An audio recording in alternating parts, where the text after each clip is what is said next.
저는 이 성경에서 영화로 찍으면 참 웅장하고 벅찬 그리고 아주 뛰어난 걸작이 나올 수 있는 것이 출애굽기다 이렇게 생각이 돼요.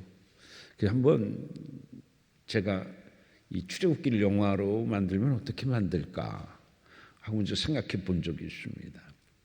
여러분, 출애굽기 1장은요 이스라엘 백성들의 애굽에서 그 노예로서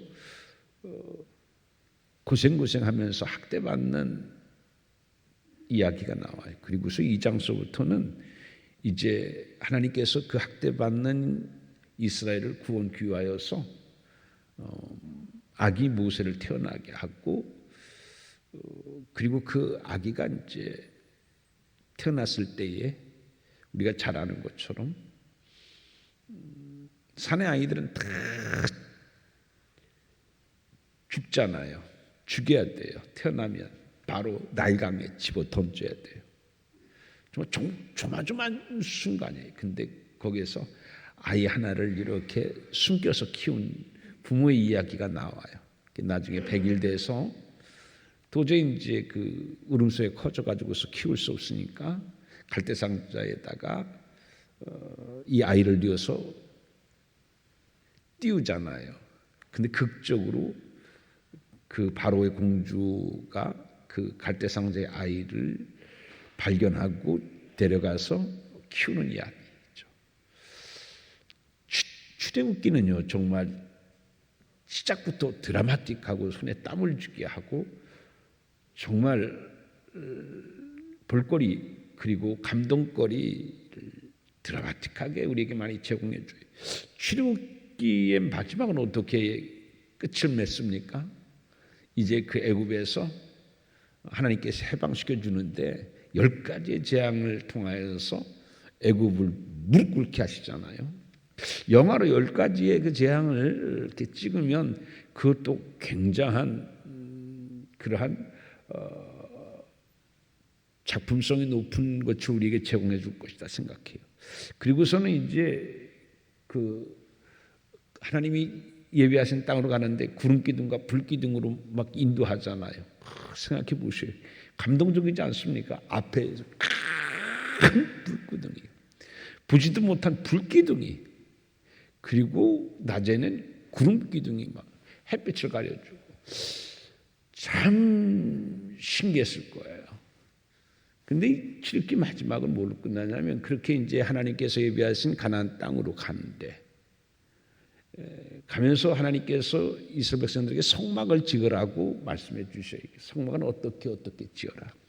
그래서 하나님께서 말씀하신 대로 성막을 져요. 성전을 져요. 성소를 져요. 그리고서 그 성막 중심으로 대오를 형성해 가지고서 가나안 땅으로 가요.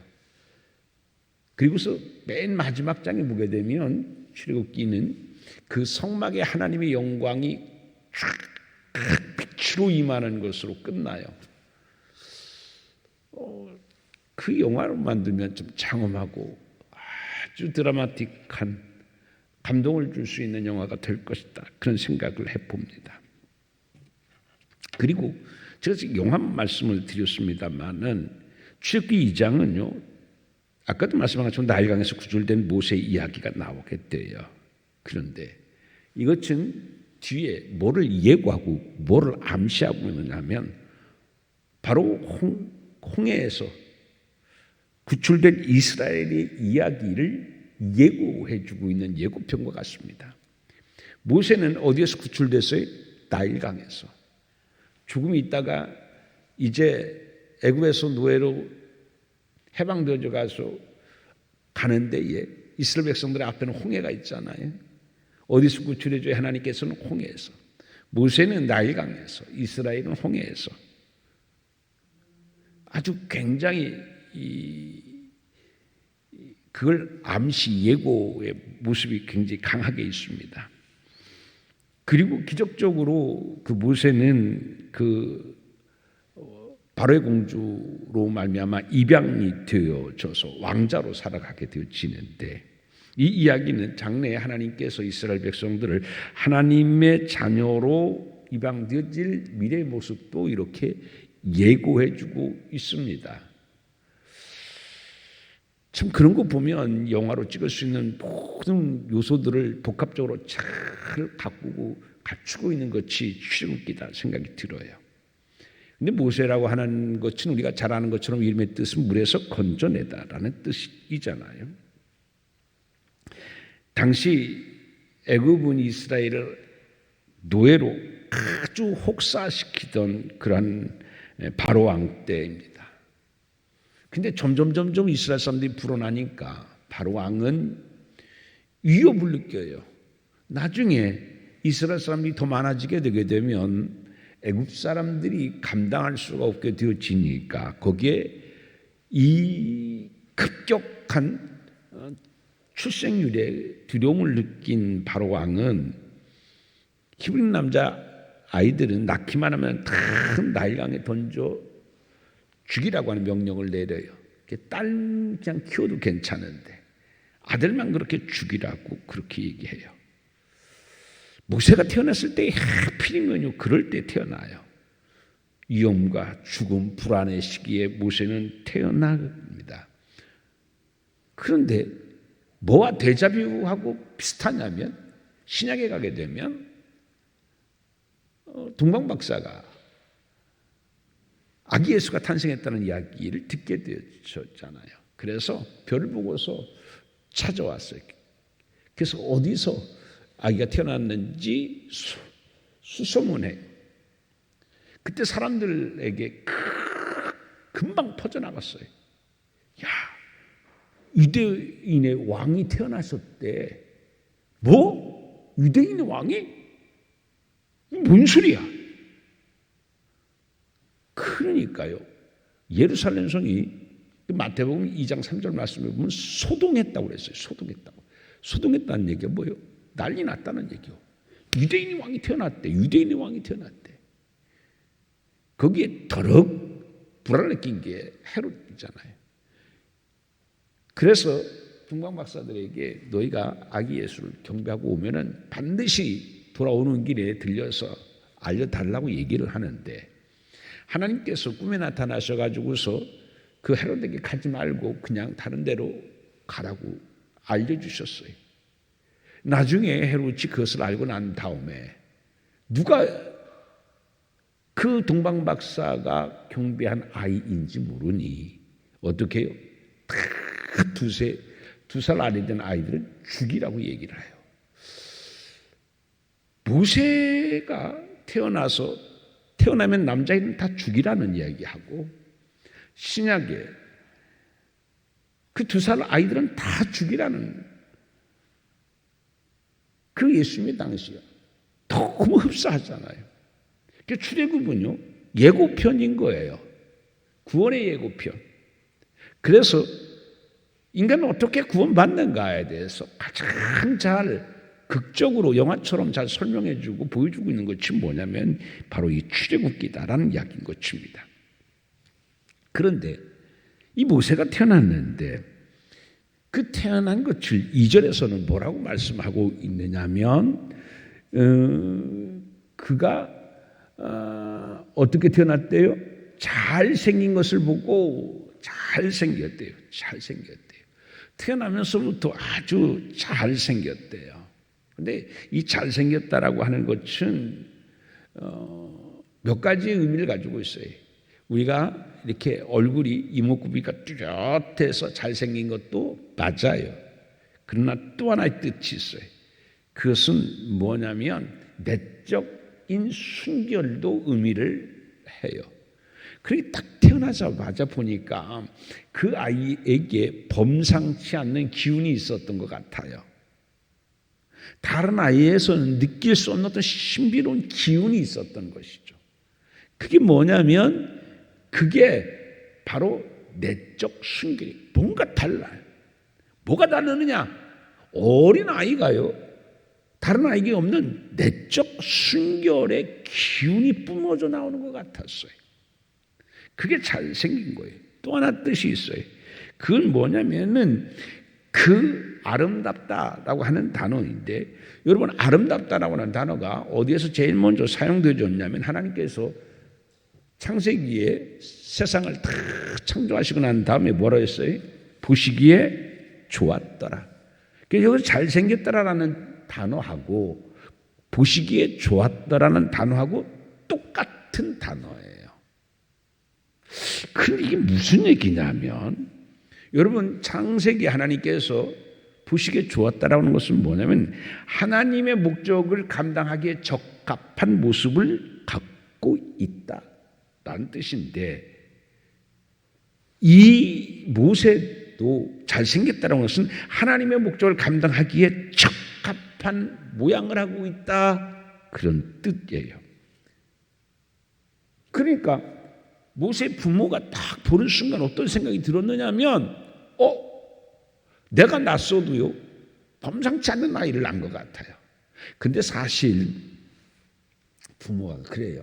아이들이 조금 다른 아이들보다 말을 일찍 하거나 조금 영리한 모습을 보이면, 얘는 우리 애는 다른데, 다른 애들하고 다른데 천재 아니야? 뭔가 기대를 갖게 되잖아요. 그런데 이 부모도 아마 그런 마음도 있었을 거예요. 그런데 그런 모습보다는 신앙적인 것에 특별함을 느꼈다라는 얘기예요. 내가 낳았지만 이 아이에게는요 신비한 신앙적으로 특이한 게 있었어요. 직감을 했어요. 어떤 직감을 했냐면, 이 아이는 하나님께서 쓰실 아이구나, 그걸 직감했다는 얘기예요.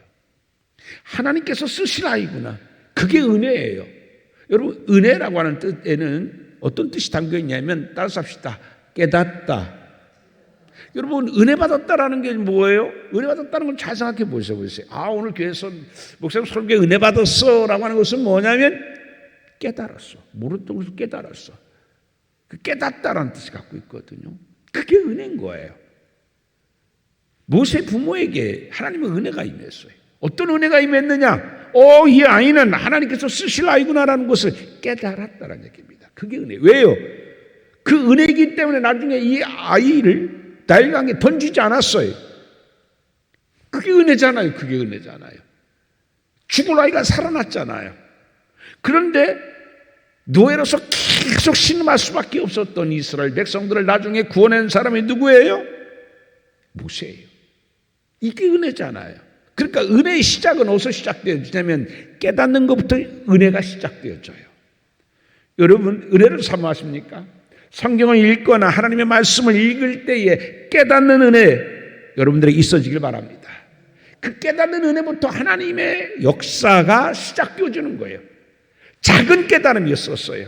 이 아이는 특별한 아이구나, 하나님께서 쓰실 만한 아이구나 라는 이 작은 깨달음이 죽을 아이를 죽이지 않고 석 달 동안 숨어서 키우게 됐고, 이 아이가 이 부모의 깨달음을 통하여서 죽을 아이가 살아났고, 나중에 죽을 이스라엘 민족이 어떻게 해요?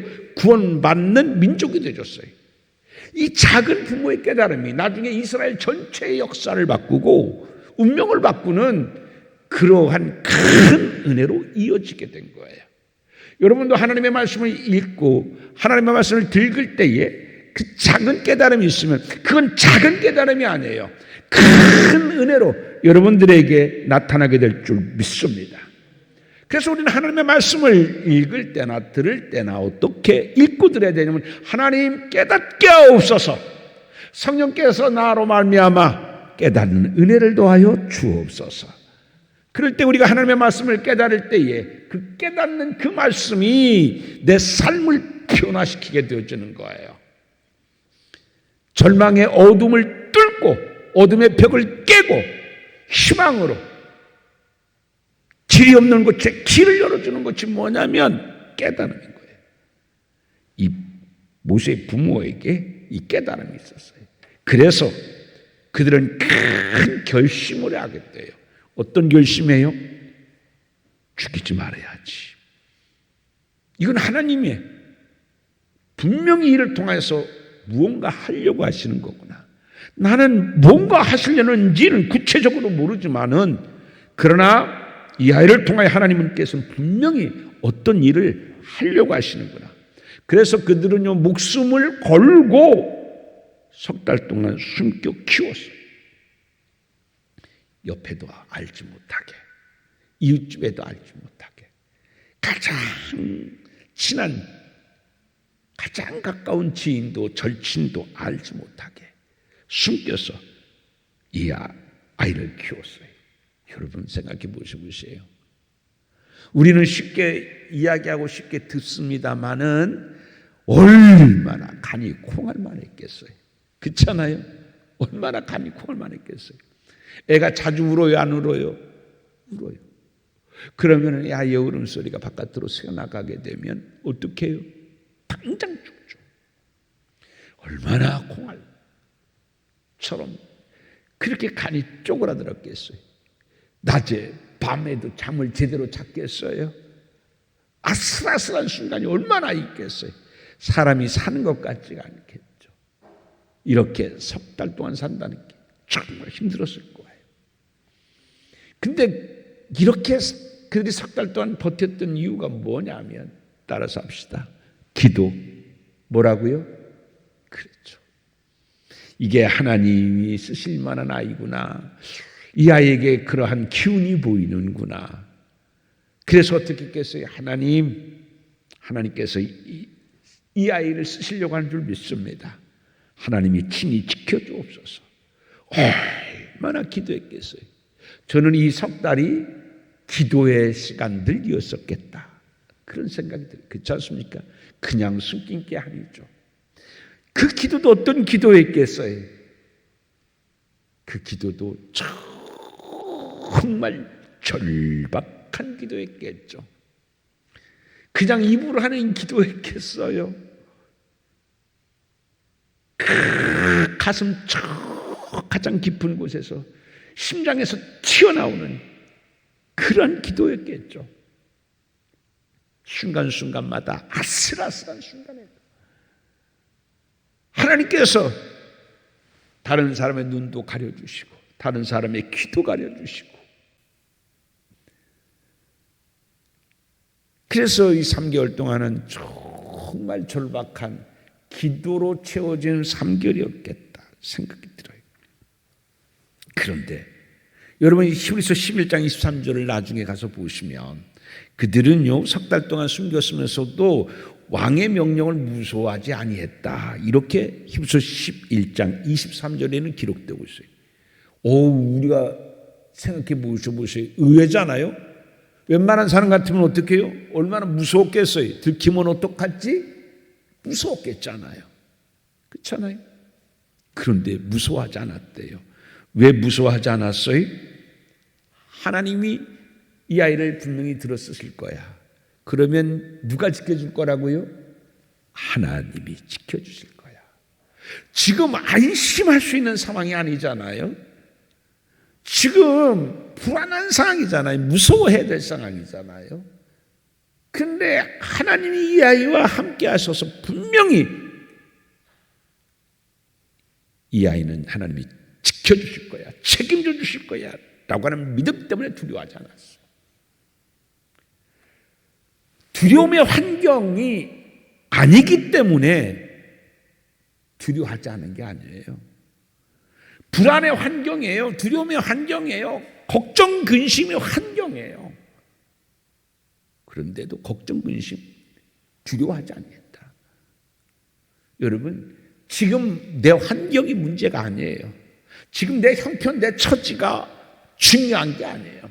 내 형편이, 처지가 어떠면은 다 끊어져가는 밧줄을 붙들고 사는 것 같이 언제 끊어질 줄 모르는 낭떠러지기에 그 끊어져가는 밧줄을 붙들고서 지금 아둥바둥하고 있는 상황이라고 하더라도, 나는 하나님의 자녀로서 하나님께서 나를 분명히 붙들어 주시고 책임져 주실 것이라고 하는 믿음이 있으면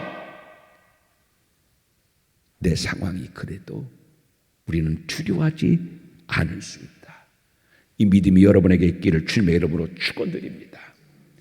여러분의 상황을 믿음으로 덮어버릴 수 있는 믿음이 있기를 바랍니다. 현실이 믿음을 뒤덮으면 안 되잖아요. 지금 내 상황이 내 믿음을 뒤엎어서 믿음은 숨도 쉬지 못하고 믿음의 눈은 감겨져 버리고 하나님을 바라봐야 될 눈이 상황에 뒤덮여서 내 눈도 감겨버리고 하나님께 뻗어야 될 기도의 손마저도 상황에 억눌려서 우리가 하나님 앞에 뻗지 못하면 안 되잖아요. 여러분의 상황을 이기고 여러분의 현실을 이기고 여러분의 처지를 이길 수 있는 믿음이 있기를 주님의 이름으로 축원드립니다. 모세 부모는 그런 믿음이 있어서 지금요 눈이 빨개요. 아이만 있으면 다 날강에 집어 던지려고 국법으로 그렇게 공포를 했어요. 왕이 얼마나 불안한, 얼마나 아슬아슬한, 정말 밧줄이 다 끊어질 것 같아요. 이제 몇 가닥 안 남았어요. 내 체중으로 이 밧줄 언제 끊어질지 모르는 그런 아슬아슬한 상황 속에서도 모세의 부모는 두려워하지 않았다. 왜요? 모세의 부모는 모세가 하나님이 이 땅에 선택하여 보내신 당신의 귀한 아들이요 하나님의 일을 이루어 갈 자녀로 알았기 때문인 거예요. 여러분이 하나님의 자녀인 걸 믿습니까? 그 믿음이 있으면요 아버지께서 나를 그냥 두시겠어요? 내 생명줄이 끊어지도록 그냥 두시겠어요?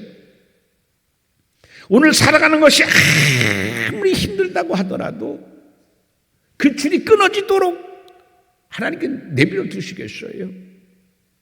그 믿음이 이 모세의 부모에게는 있었었어요. 그렇게 3개월을 기도하면서 키웠어요. 그러다가 3개월 되니까 더 이상 숨길 수 없게 되어졌어요. 그래서 어떻게 했어요? 3절 말씀에 보면 같이 읽어봅니다. 시작. 더 숨길 수 없게 되매 그를 위하여 갈대 상자를 가져다가 역청과 나무진을 칠하고 아기를 거기 담아 나일강가 갈대 사이에 두고, 여러분 갈대 상자를 만들어서 거기에 아이를 담아서 떠내려 보냈대요. 와, 끝까지 포기하지 않아요. 그래 나는 이만큼 할 만큼 했어 라고 하는 것이 아니라 갈대 상자를 만들었어요. 그리고서는 나일강에 띄웠어요. 그런데 여러분, 나일강에는 뭐가 많이 살아요? 애굽 사람들이 신으로 숭상하는 이 악어들이 많이 살아요. 그런데 여러분, 악어는 냄새를 기가 막히게 잘 맡아요.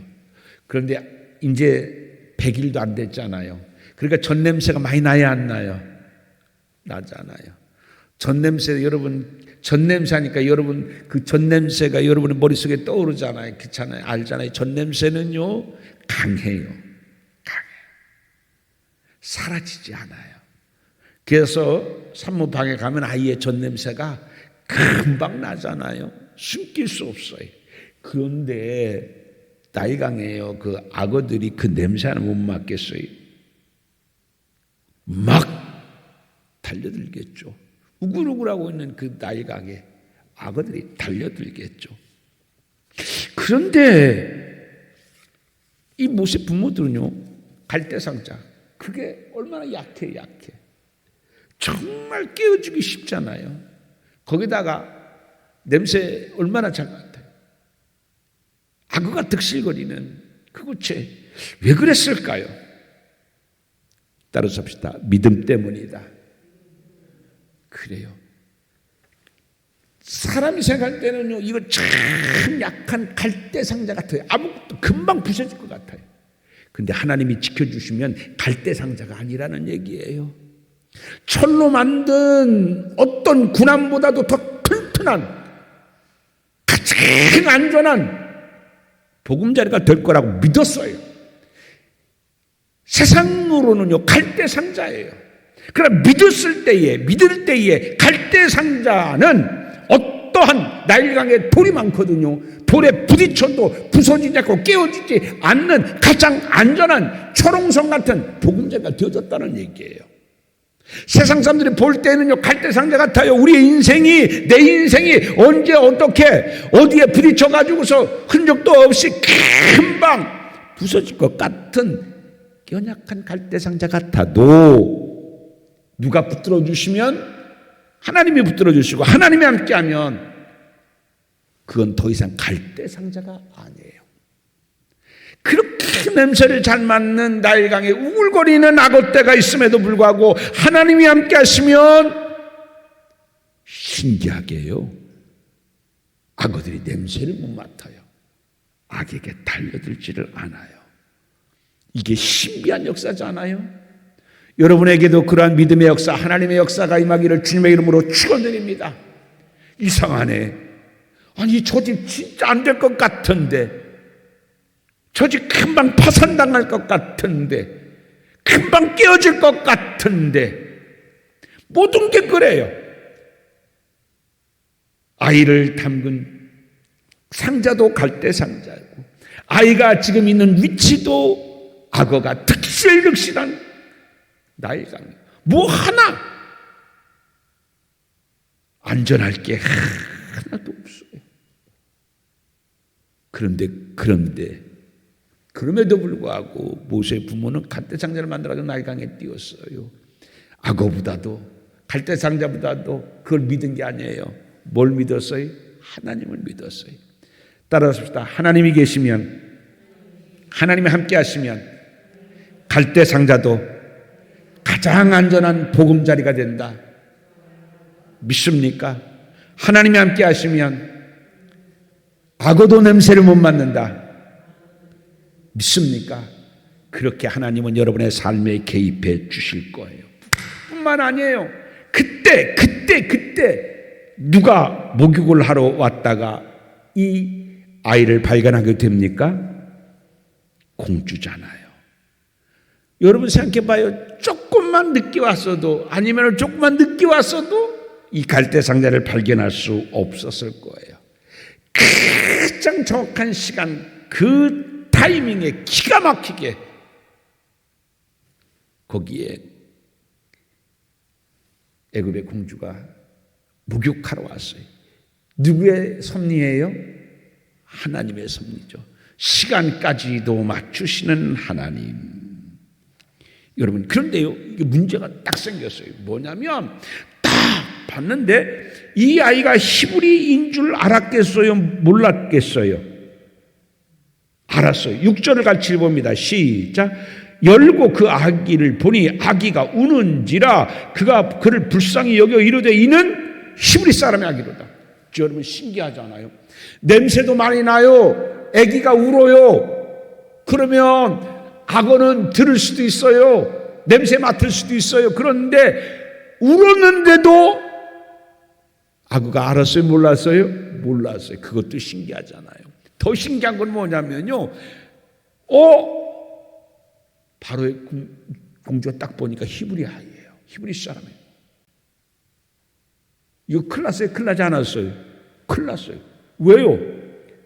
히브리 사람은 어떻게 나가면 다 나일강에 던져야 되잖아요. 그러면 이 아이를 구출해야 돼요? 던져야 돼요? 그런데 어떻게 알았을까? 이 아이가 히브리 사람인 줄 어떻게 알았을까? 어떻게 알았겠어요? 여러분, 애굽 사람은 할례를 할까요? 안 할까요? 해요. 애굽 사람도 해요. 그런데 애굽 사람도 하고 히브리 사람도 할례를 하는데 어떻게 알았을까요? 애굽 사람은 할례를 하는데 언제 하냐면 14세 해요. 언제 해요? 14세 해요. 히브리 아이는 8일. 딱 보니까 한지 됐어. 이 아이는 지금 석 달째잖아요. 그러니까 벌써 안 울었어요. 애굽 사람은 아직 할 때가 아니거든요. 14세 하니까. 그러니까 이거는 히브리 아이구나. 그런데 뭐 피하다가 뭘 만난다고? 하필 가장 원수 중에 원수인 누구를 만나요? 바로의 공주를 만나요. 그러면 이 아이는 이제까지 하나님께서 보호해 주셨음에도 불구하고 갈대 상자를 보호해 주셨고 악어 속에서도 보호해 주셨는데 다 소용이 없게 될 뻔했어요. 어떻게 가도 바로 공중에 들어가가지고서 히브리 사람을 또 알아보게 해가지고서 이게 어떻게 해요? 잘 천신만고 끝에 여기까지 왔는데 모든 것이 물거품이 될 수 있는 상황이었잖아요. 그런데 하나님은요, 악어에게 냄새도 못 맡게 했죠. 갈대상자 그 연약한 것이 깨어지지 아니하도록 해주셨죠. 또 뭐도 역사해 주셨냐면 그 공주의 마음을 하나님께서 주관하셔서 어떻게 해요? 그를 불쌍히 여겨 주도록, 그래서 그 아이를 살려주도록 했어요. 6절 말씀에 보면은 그가 그를 어떻게 여겨? 불쌍히 여겨 이르되 이는 히브리 사람이 아니었다. 히브리 아이인 것이 먼저 보인 것이 아니라 뭐가 먼저 생기겠어요? 불쌍한 마음이. 하나님은요, 사람도 마음도 움직여서, 그러니까 갈대상자도 하나님께서 붙들어 주셔서 가장 튼튼한 안전처가 되게 하셨고, 악어의 후각도 막아주셨고, 사람의 마음도 바꿔주셔서 어떻게 해요? 이 모든 것들이 하나만 이루어져도 기적인데, 기적에 또 기적, 기적에 또 기적. 결국엔 어떻게 해요?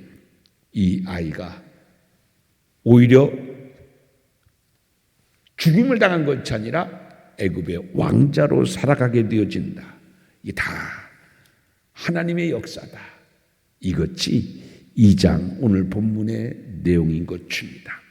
여러분, 모세만 이렇게 섭리하시는 하나님이 아니에요. 오늘도 이 하나님은, 모세와 함께 하셨던 하나님은 여러분의 하나님이신 것입니다. 여러분, 오늘 어렵다고 여러분 불안하지 마십시오. 두려워하지 마세요. 하나님이 여러분과 함께 계십니다. 지금 내 처지가, 내 가정이 꼭 갈대상자 같은 처지요, 갈대상자 같은 가정이라고 하더라도 하나님이 함께 하시면요, 가장 튼튼하고 안전한 안전처가 되어줄 줄 믿습니다. 오늘도 그 하나님 앞에 감사하면서 주여 나를 붙들어 주옵소서. 모세와 함께 하셨던 하나님, 나에게도 그렇게 하나님 함께 하시고 보호하여 주시기 바랍니다.